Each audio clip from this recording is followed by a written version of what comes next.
CEO and MD, Mr. Ajit Venkatraman, Executive Director, Greaves Cotton Limited, and CEO, Automotive, Mr. Arun Srivastav, Head Strategy and New Ventures, and Mr. Dalpat Jain, Group CFO. As a reminder, all participant lines will be in the listen-only mode, and there will be an opportunity for you to ask questions after the opening remarks are concluded. Should you need assistance during the conference call, please signal the operator by pressing star and 0 on your touchtone phone. I now hand the conference over to Mr. Nagesh Vasavanhalli, Group CEO and MD of Greaves Cotton Limited. Thank you, and over to you, sir.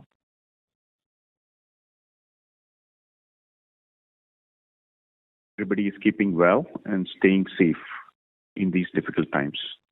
I take the pleasure in welcome you all to Greaves Cotton Q4 earnings call. To begin with, I'll just give a brief overview. The detailed deck was passed out. Hopefully you have that. During most of fiscal year 21, our resilience was tested due to the pandemic and earlier slowdown of the economic activity. The team has shown enormous resurgence backed by a very strong strategy of diversification, right? This was mainly due to some of the business decisions and operational strength that the company focused on the things we control, building efficiencies and bringing new avenues of growth in the future. Some key highlights include, but not limited to, non-auto, e-mobility and retail. Some of our newer areas of business as part of our strategic pivot a couple of years ago in terms of diversification have now contributed to 30% of the overall revenue. So 30% of the revenue in a quarter when shared mobility or our core auto engines is down significantly. The new businesses have contributed to 30%. Again, that trend continues quarter on quarter. Company continues to maintain a strong net cash position. And as always, with the Greaves Cotton scheme of things, CapEx and R&D and other staff are funded through internal accruals and robust cash management. We definitely believe that the slowdown in one segment, in our case shared mobility, has been overcome by the growth momentum in several other areas.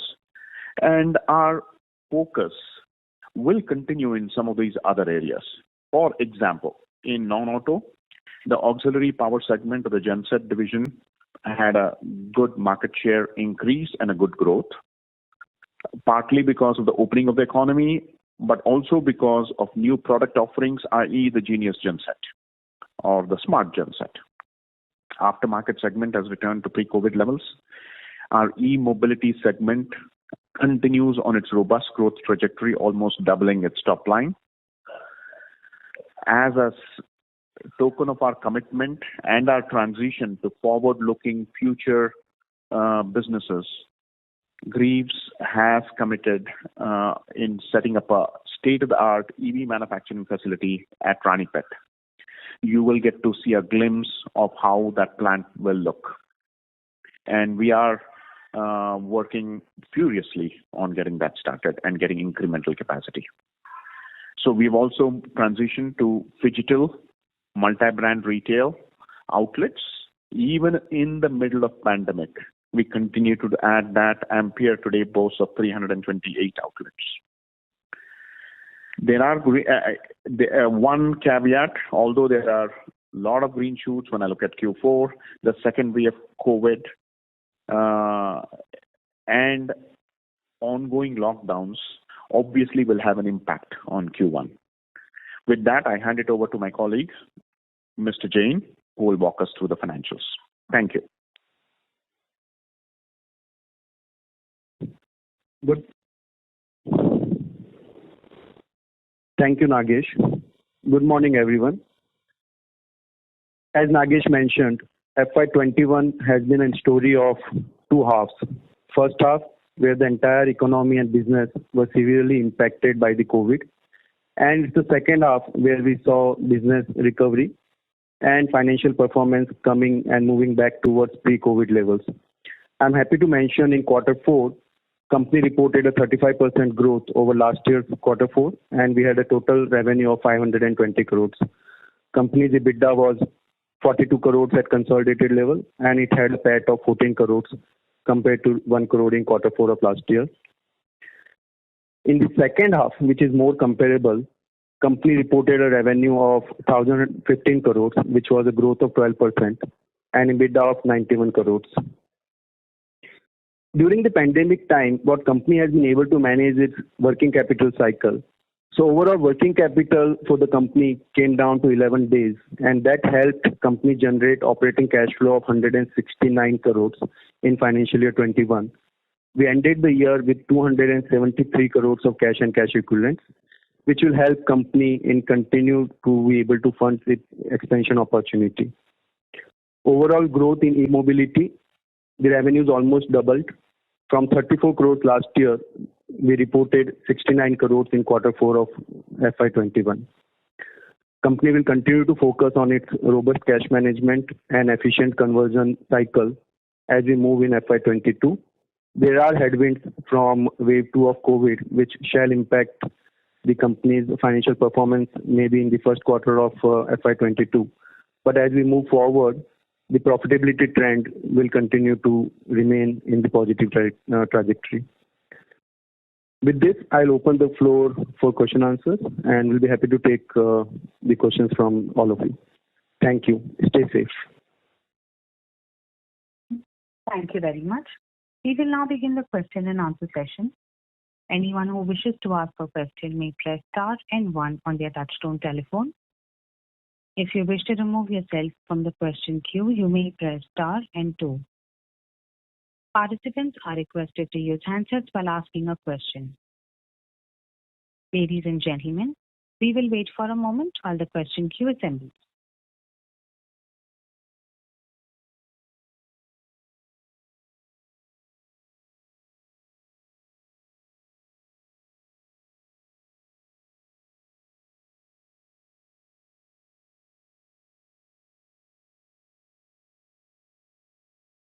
The first question is from the line of Alok Nath, an individual investor. Please go ahead. Yeah, my question to the team is Ampere electric vehicle was already into the market almost 5 years back itself. So now, after Greaves Cotton has acquired the company, now what are the steps you have taken in terms of the competition from the other peer sector? 2 years back itself, now other major two-wheeler manufacturers like Tata, Bajaj, or Hero, all these are also started entering into two-wheeler electric segment also. So the competition in this segment is increasing. So coming to the price perspective or the other innovations kind of perspective, what are the plans from the Greaves Cotton team to take neck to neck and increase their market share? That's my question. Sure. So hi, Arun here. Good morning, everyone. I will take this question. So one fact correction. Ampere has been in the market for almost 12 years now. So it's one of the pioneers in the electric two-wheeler space in the country. And we acquired Ampere in 2018. And when we acquired Ampere that time, the business was, around 18 crores in value, and which we have steadily grown over the past 2 to 3 years. And in terms of our strategic approach, Ampere has been targeting the mass market segment, which is the middle of the income pyramid, where bulk of people mobility happens in the country. Towards this end, in the past few years, what we have done is we have expanded the product range. When we acquired Ampere, Ampere had only slow-speed lead-acid-based products. Today, Ampere has increased its portfolio to a much wider portfolio, which covers not just the slow-speed segment, but also the higher-speed segment, and also increased its presence in the lithium-ion space. And today, when we look at the market, the Ampere portfolio, a bulk of the products are the lithium-ion high technology products. So that is one change. The second change is Ampere, when we acquired, was primarily a south-based company and had around 70 odd dealerships primarily in Tamil Nadu area. Today, Ampere has over 358 dealerships, exclusive dealerships, plus also sells through some of the Greaves retail dealerships. So in all, Ampere is selling through 500 plus dealerships today. And this is over around 260 plus cities all across the country. There is a very strong demand from the market, both in terms of product as well in terms of dealership inquiries. We have added 130 plus dealerships since the unlock process began last year. And the third thing which I would say is Ampere today has a facility at Coimbatore. We have anticipating this significant increase in market demand. We have in the last few months announced a EV mega site coming up at Ranipet. That will be a large volume mega site which will help Ampere transition significantly in terms of a very high volume manufacturer. The fourth part is control over supply chain. When we acquired Ampere, a lot of components were coming from being imported. And since then, we have been working on a very active localization. And today, most of our high-speed product portfolio has significant amount of localization and with very good quality vendors in India. It's an ongoing journey. We continue to strengthen that. And we have also actively taken up strengthening of the localization of the slow speed segment. The fifth part is we have built up the financing ecosystem throughout the country, which is helping accelerate Ampere sales. So these are the five key actions which we have taken. And on the customer side, both B2C and B2B, we are focusing on, and we have over 50 partners on the B2B side, and that segment is also growing fairly well for us. These are the five critical areas on the two-wheeler side. And in addition, we have also expanded the Ampere portfolio to the three-wheeler side. Last year, we acquired a company which sells e-rickshaws under the LE brand, and that again is becoming a good growth driver for Ampere businesses. So I hope that answers your question. Yeah, sir. So anything regarding R&D also I just wanted to know. Like, since there are like too many participants for the two-wheeler segment currently, yes. Anything you are going like out of box, like what do I say for that? Like mileage, like for EV, that is something which is very concerning. Currently, like most of the companies are just giving like 100-kilometer range, for the bike, like average I'm speaking. So anything in terms of R&D you are working on that, like something unique, like patentable thing which is only with our company, something like that? So we are definitely working on technology, and in the first phase, as we have also mentioned in some of the previous investor calls, that a lot of focus has been in terms of improving the product capability and reliability. And some of this work is being done in-house. Some of the work we are working with strategic partners in each of these areas, and it is a constant endeavor to improve the product technology. Like last year, I gave an example before also that for our Magnus Pro, which is our flagship product, we introduced certain products which came from customer feedback, like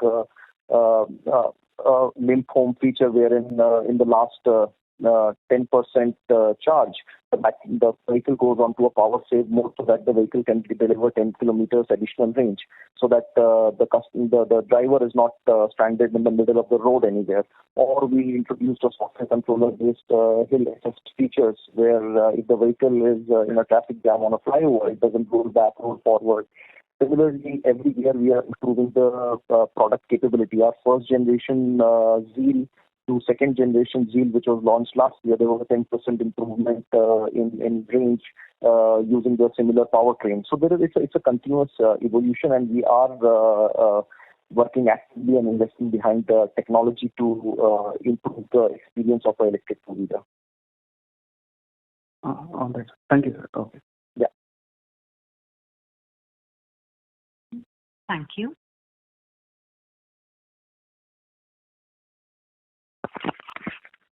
We would request the participants to please press star and 1 to ask a question. The next question is from the line of Vimal Gohil from Union Asset Management. Please go ahead. Yes, sir. Thank you for the opportunity. I hope I'm audible.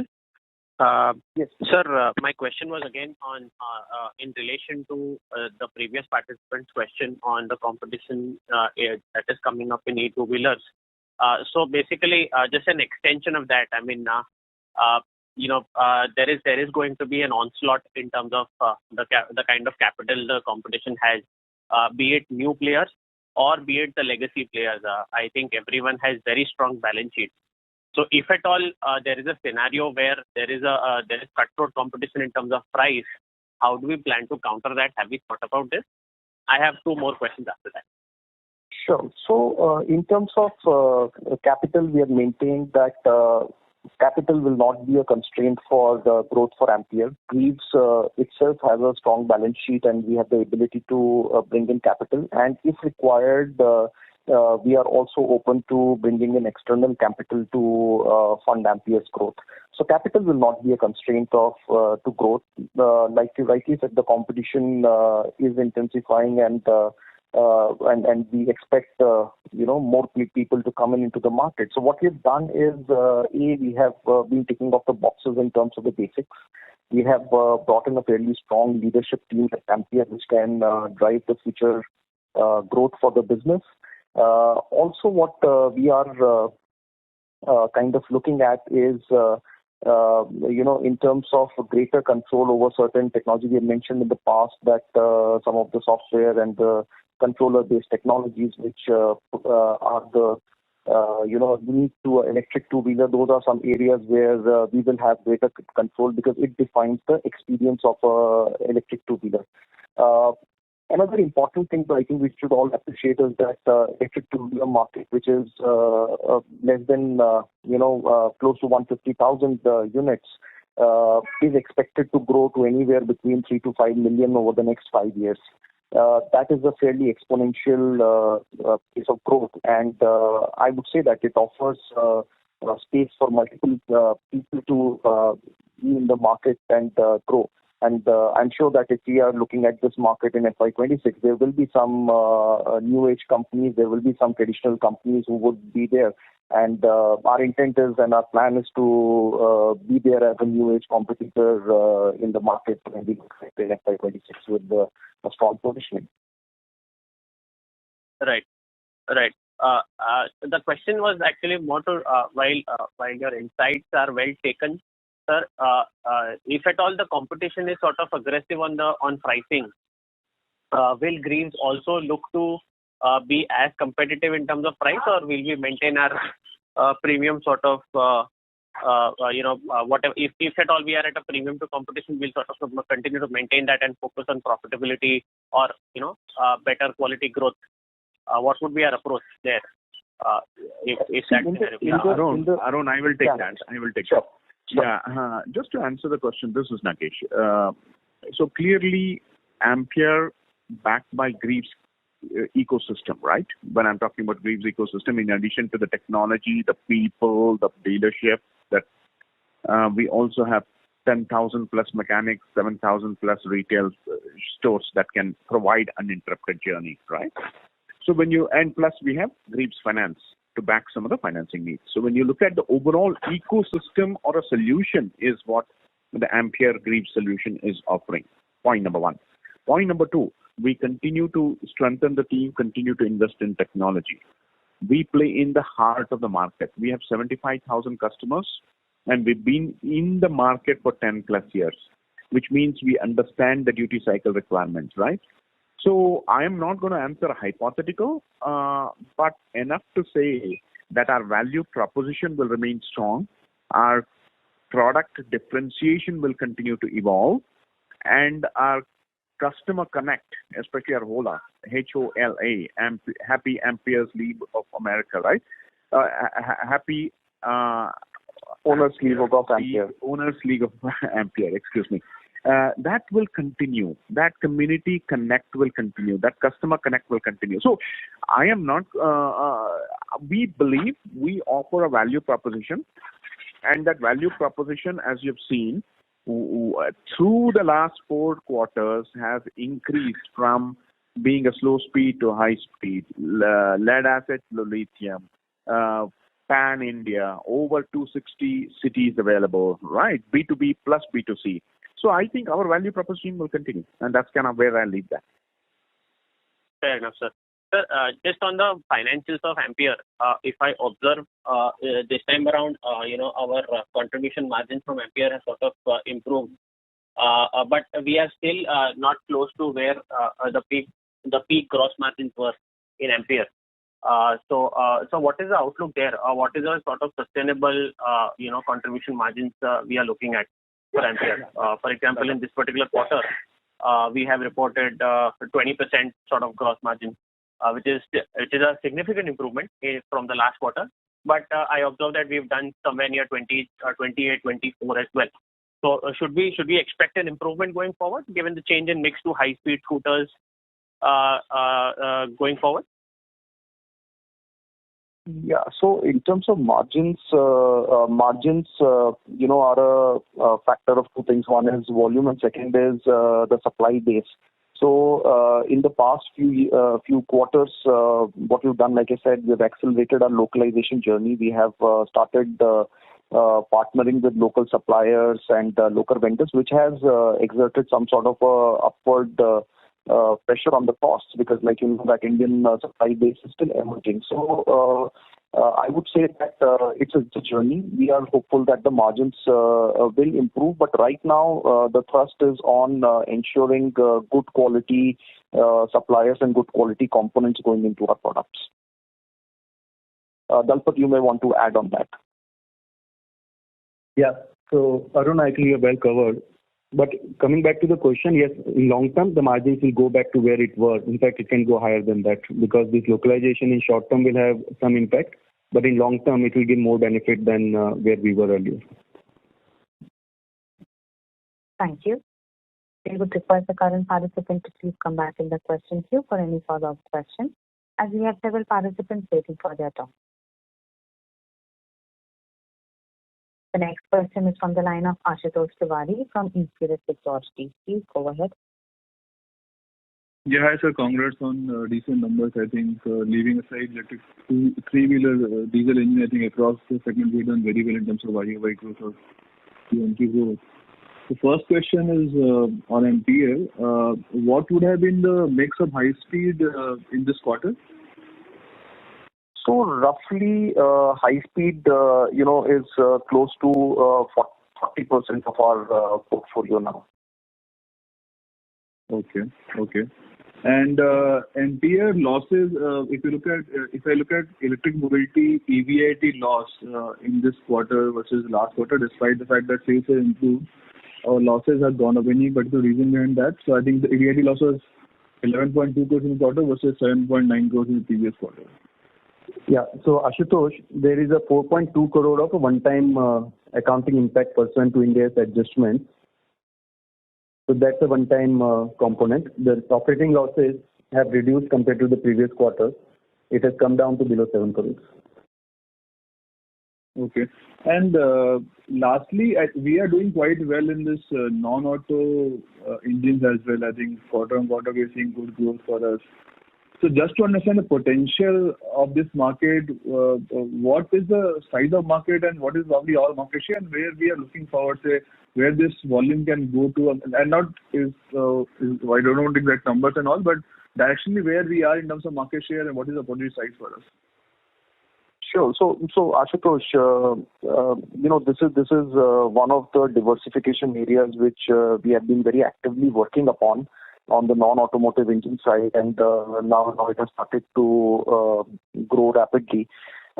In terms of the market, etc., this is a market which is steadily evolving, and like I've been mentioned in the previous calls, that one of the major drivers for this market expansion is moving, shift away from manual labor to mechanized labor. in various segments, be it light agricultural, light construction, or sanitation works, or various industrial applications. So the engines go into 100 plus applications. So market is from manual to mechanized, and second shift which is happening is earlier a lot of lower cost Chinese engines were coming in, which are getting gradually replaced by better quality Indian engines as the markets have started maturing. So that is where I would leave. The overall market size and is still not very well determined, because it's a fairly large shift which is happening, and still the unorganized play is fairly large in this. But in the organized players, better quality products, we have started taking leadership position in this segment. But it's a growth story. It will continue to grow and expand as mechanization picks up in the country. Thank you. We would request the current participant to please come back in the question queue for any follow-up questions. Also, we would request our participants to please limit your questions to 3 per participant. The next question is from the line of Amarkant Kaur from Phillip Capital. Please go ahead. Hello. So thanks for taking my question, sir. My question is on localization. So what are your localization levels currently, and what are the components that you have to you're sort of importing, and what will be your priority in terms of localizing the components that you're importing right now? So in terms of localization levels for the high-speed scooters, we are following the guidelines, and the scooters are in very advanced stages of localization, and most of the critical components are from domestic partners now. The major component which comes from gets imported is the lithium-ion battery cells. Now, as you know, that India still doesn't have a lithium-ion cell manufacturing, so cells are getting imported, but the packs and the BMS is localized.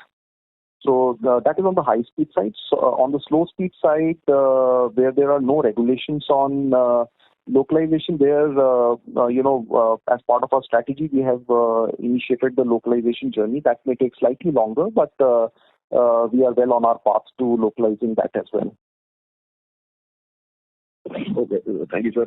And the other bit on the is a little longer term question. So we see a lot of new players coming into the electric two-wheeler space. So how do you see the industry shaping up in the next 4 to 5 years, say? The industry is expected to get into a hyper growth mode as we go ahead into the next few years. So I would expect more competition to come in. But the way we are configuring ourselves is that we recognize that there will be certain asymmetric competition into this market. There will be some of the traditional players who will also expand their play on the electric side. So we are kind of focusing on the basics, what is required to be successful into the market, and also create a differentiation in the market through a stronger customer connect, through digital channels, through unique financing things, and ultimately it is the product and technology which needs to perform. So we have right now positioned Ampere in the 4 customer segments, which we say one is on the slow speed side, which is the housewives, the school children, the retired people who want cost, convenience, safety as the parameter. And then there is the office goer segment, and there's a B2B segment, and then there is a segment which requires higher speed scooters, especially in the urban market. And we are filling those product gaps. We have consciously stayed away from top of the pyramid, which is more of a niche segment with products which are 1,25,000 plus. We have consciously stayed away from that segment and focusing on the mass market, which drives mobility in the country today. So that's how we are approaching the market. Thanks. Thank you, sir. Yeah. Thank you. The next question is from the line of Vasudev Banerjee from Ambit Capital Private Limited. Please go ahead. Yeah, thanks for taking my question. Just wanted to understand few aspects. One, just the previous question, as you highlighted, that still the value addition is still the imported part and rest are all localized. So, are your products now eligible under FAME 2 subsidy? Yes. So our products, Ampere high-speed products, if you recall, we were eligible for FAME 2 subsidy, among the first companies who became eligible for FAME 2 subsidy. So absolutely, our products, high-speed products, which are covered under FAME 2, all are eligible. Sure. So just from a long-term perspective, I was trying to understand that with cell localization coming up and FAME 2 subsidies for few players being there, if say by next 5 to 6 years, with petrol scooters, normal inflation, cost inflation going up, and the deflation of e-two-wheelers, so there's a convergence of the capital costs, say after 5, 6 years. Do you see extra demand elasticity for the industry? So say ICE-based two-wheeler market size would have been X, and because e-two-wheelers are also coming in, rather than just mere substitution, the market size itself will expand because capital cost being same, TCO will be substantially lower, improving the affordability. So, as per your study, if you can highlight from that aspect, sir. Sure. So very, very good point. So our expectation is twofold. One is, if you look at mobility in the country, mobility is still, unserved, unaddressed need in the country even today. So, two-wheeler segment, barring last 2 years, which because of the NBFC crisis and then COVID have been slightly exceptional. The two-wheeler segment has been growing in India over a longer term horizon as well. So that growth will continue. I would say there will be two parts. In the higher speed, the product capability will keep on going up and the value proposition will keep on expanding. So the pricing levels may remain the same, but the value prop will go up. The second part to this is the slow speed segment play in an area where virtually no engine-based scooters are there. So that is a segment where people are shifting from walking and cycling towards entry-level scooters. So that will continue to grow especially in the tier 3, tier 4 towns and cities. Other two points in this is, one is this entire B2B segment, which is e-commerce deliveries, food deliveries, as well as the concierge services and ride share. This is an entirely new segment which is opening up, and two-wheeler is very well positioned to serve this market, and this will also drive growth in the industry. So I would say that two-wheeler will continue to play an important role in mobility in India, and and is likely to expand as we go ahead. So the industry is fairly attractive. But if I see, sir, the lead acid two-wheeler segment, yes, e-two-wheeler segment, despite being in the market for almost a decade, and say the leader being there for a decade, selling near 50,000 per annum volume, and the market size is hardly 1.5 lakh after being for so many years. Yes. So, in the longer run, how to look at the lead acid low speed scooter stuff, that is it not accepted by the market at all, and it's just a mere presence felt kind of a stuff? The moment normal high speed but affordable e-scooters are available, that would be the right product for the market to scale up, rather than the low speed stuff at all. See, low speed scooters serve a particular niche market segment, especially in tier 3, tier 4, where these products are available at 35,000 rupees.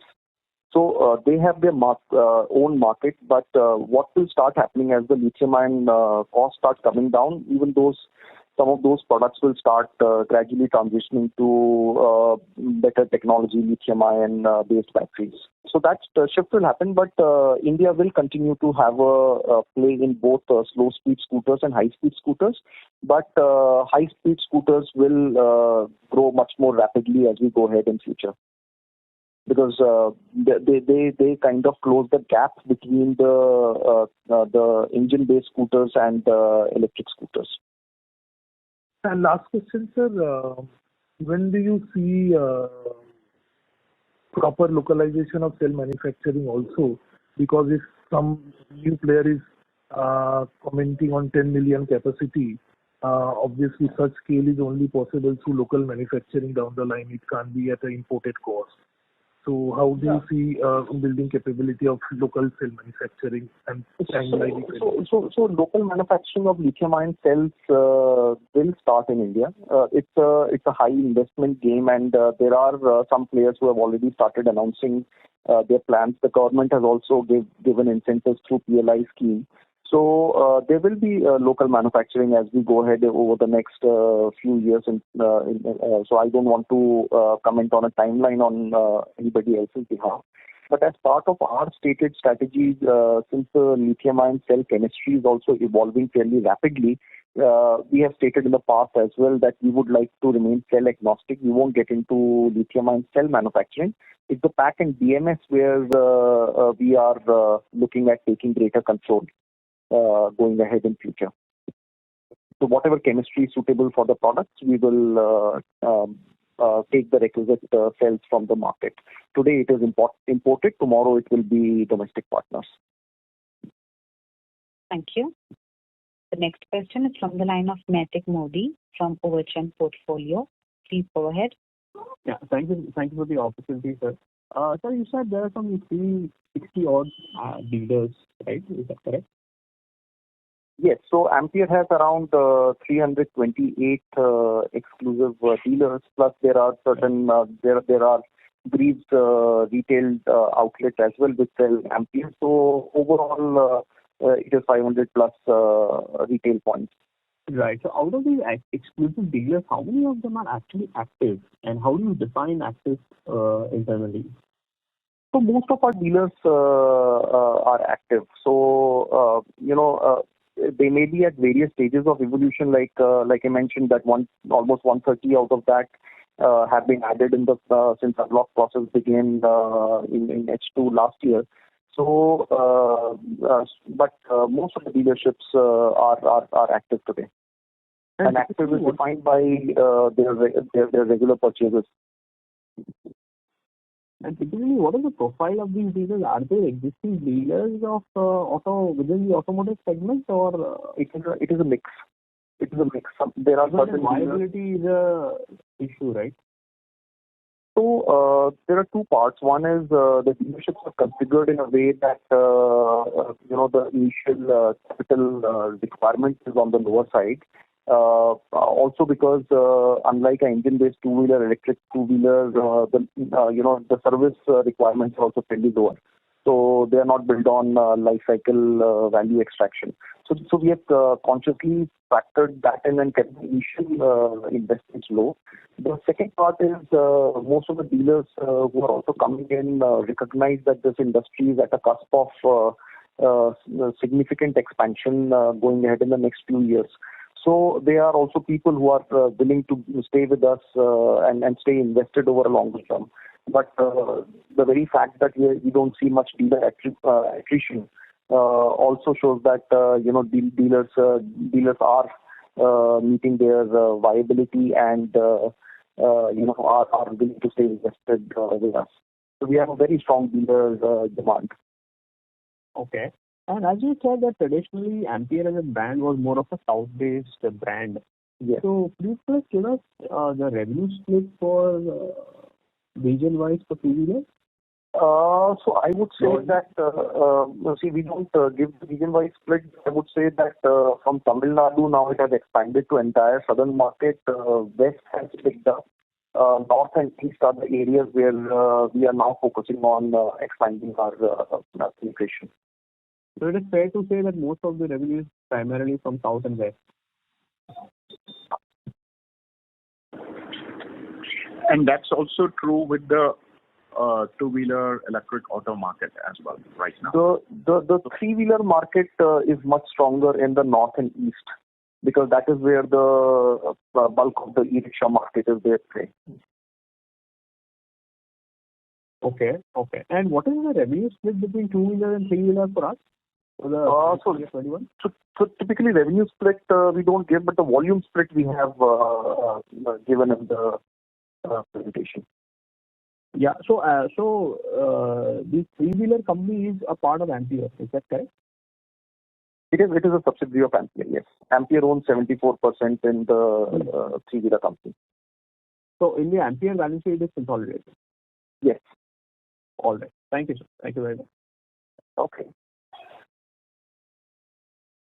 Thank you. The next question is from the line of Amitabh Chakravarti from Kitara Capital. Please go ahead. Hi, am I audible? Yes, please, you're audible. Yeah, thank you. Thank you for taking the question. See, what we are seeing is a diesel engine, there is a slowdown, right? I mean, in your segmental thing. So is there any plan to go for electrical three-wheeler? Because I believe that the strategy, I think, is there any strategy towards that? Because you have been into E, like Ampere, it is two-wheeler and e-rickshaw now. So what is the strategy on the electrical three-wheeler space? Passenger electrical three-wheeler space. Sure. So like you said that the three-wheeler auto engines has gone down in this year because of various pandemic-related shared mobility concerns.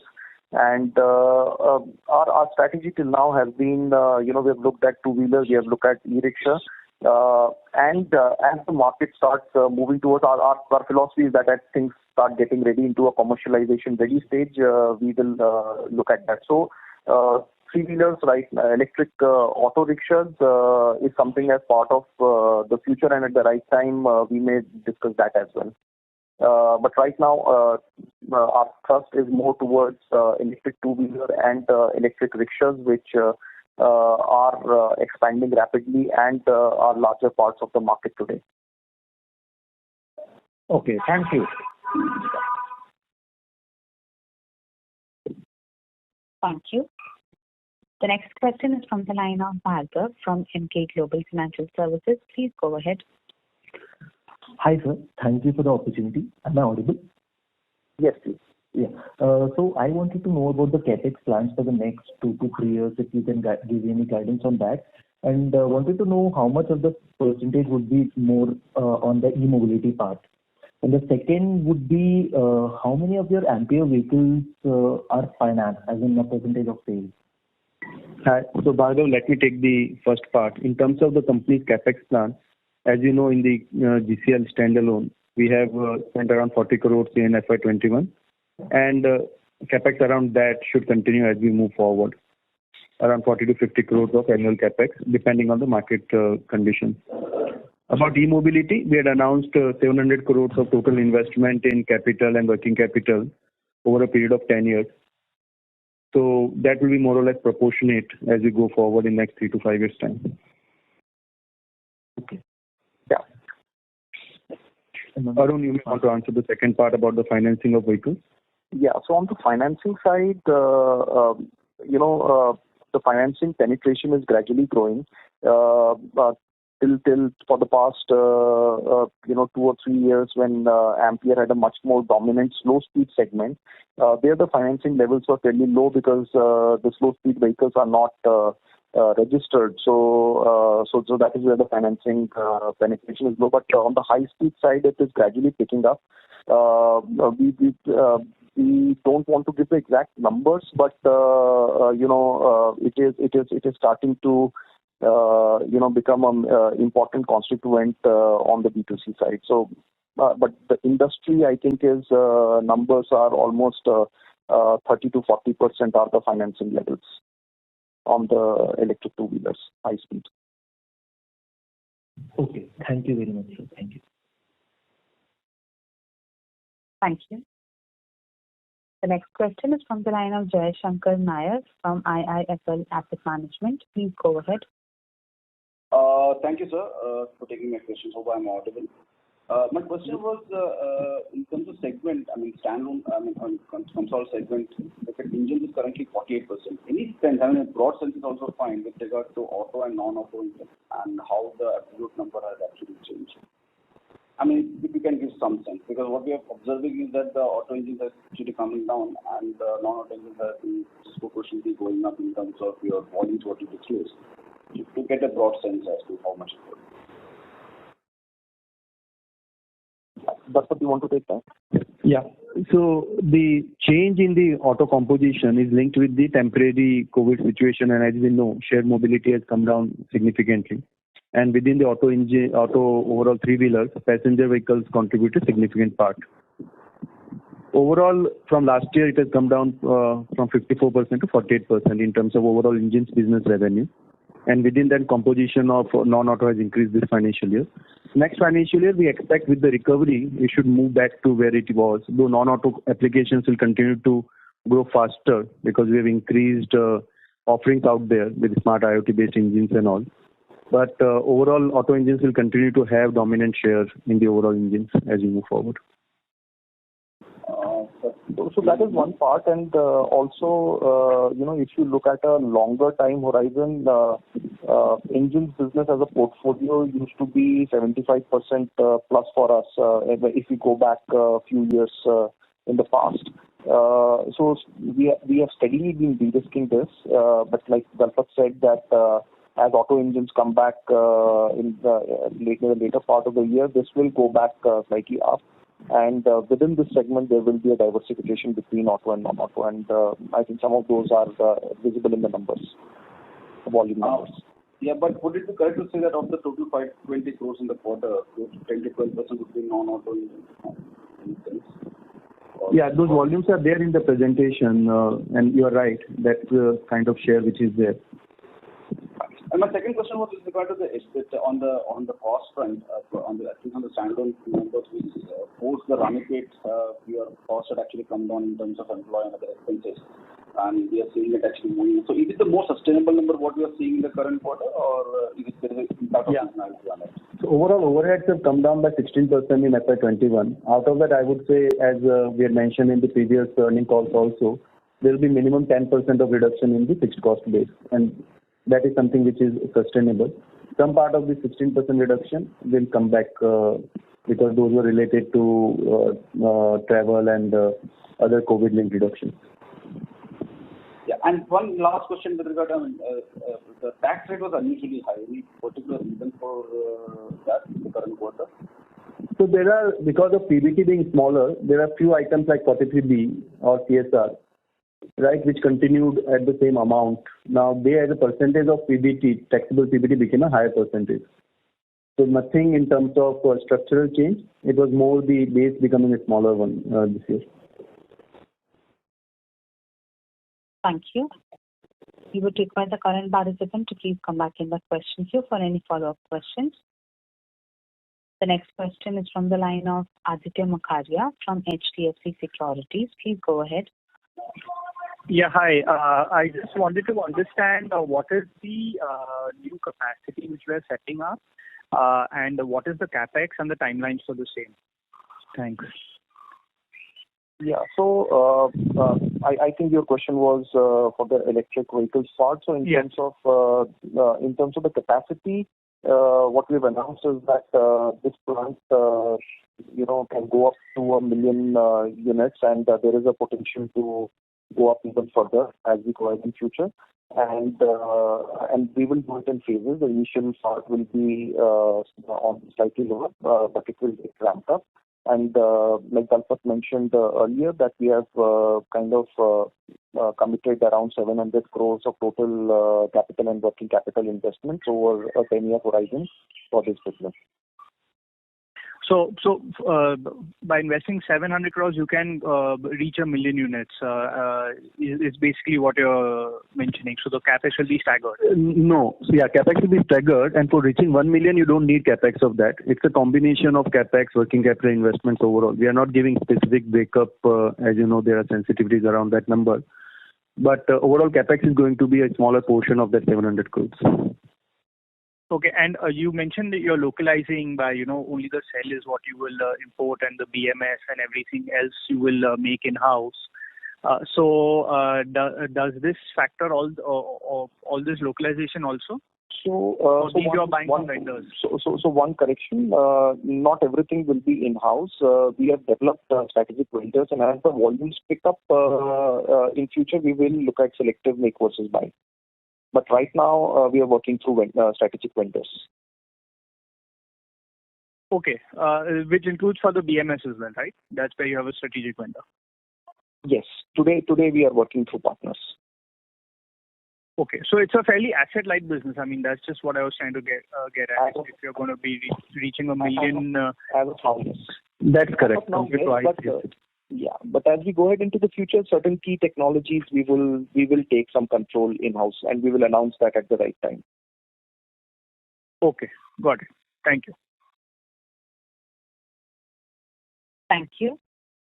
The next question is from the line of Chetan Vora from Abacus Investments. Please go ahead. Yeah, good morning, sir. Wanted to understand your view on 2-3 pointers. First of all, on the engine business, which is roughly 50% of our volumes, even in FY20, would like to understand your view, how that will be shaping up going ahead.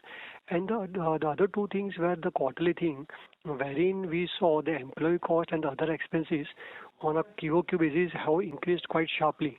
The other expenses have increased by 12 crores from 44 to 54 crores. Just wanted to understand whether there are any one-off, and even on the employee side also, the employee cost has also increased from 29 to 35 crores.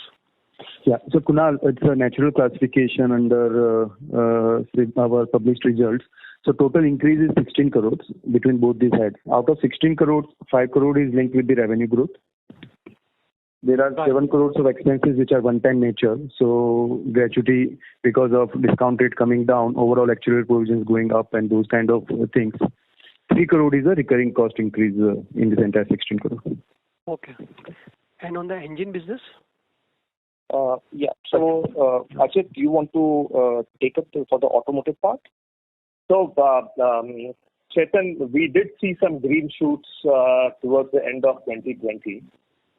But the second wave has and the ensuing lockdowns will likely hamper the growth in the short term. And we expect that the first quarter may be impacted because the lockdowns have started since 15th of April. And it is a little bit of a prediction, tough to predict what will happen in the first quarter. Second quarter, we expect it to be better. And with demand resurging, hopefully once the lockdowns are taken off and the vaccinations in place. Okay. And whether that would be applicable for both the thing, the auto thing and non-auto as well? On non-auto is less impacted to a lesser extent with the lockdowns and personal mobility. The three-wheeler segment is far more impacted because of the social distancing norm and the restrictions. The goods carrier part of the three-wheeler is a little bit more robust in terms of taking on the COVID-related restrictions. Whereas in the non-auto segment, yes, it is getting impacted, but not to the extent of the three-wheeler. Yeah, and for the non-auto segment, if you look at the volume summary, that segment has been growing fairly rapidly. So, like I just said, it's a slightly lower impact, but higher impact is on the passenger three-wheeler side, where because of the social distancing and the pandemic-related concerns, the entire industry has nosedived. Yeah, lastly, and are we seeing any structural challenges on the auto thing, because our portfolio was more of on the diesel side, and that segment has been not been able to grow, wherein in the passenger, which is largely a petrol and / CNG. So how do we cope up with that? So, Chetan, we are looking at expanding the range of offerings. In terms of the diesel itself, we have LOI we signed up a LOI with a new three-wheeler OEM.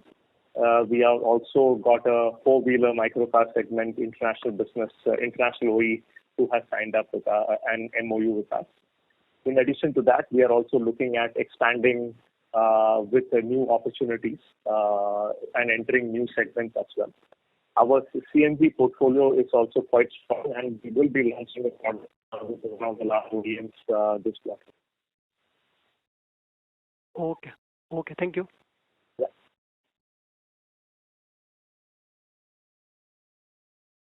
Thank you. That was the last question for today. Due to time constraint, we would request all other participants to please email their queries, and the company will revert as soon as possible. I would now like to hand the conference over to Mr. Nagesh Basavanhalli for closing remarks. Yes, thank you. Thank you all for joining us on the call. Please feel free to reach out to us if you have any further questions. In summary, we believe that some of the actions in terms of capability and addition in terms of the product portfolio and focusing on the clean mobility at the bottom of the pyramid, and doing some of the things that we control even in these tough times, will augur well for the future. So we remain committed to this journey, and we thank you all for joining today. Thank you all. Have a good day. Stay safe. Thanks. Thank you. Thank you. On behalf of Greaves Cotton Limited, we thank you once again. Stay safe. With this, we conclude this call. Thank you for joining us.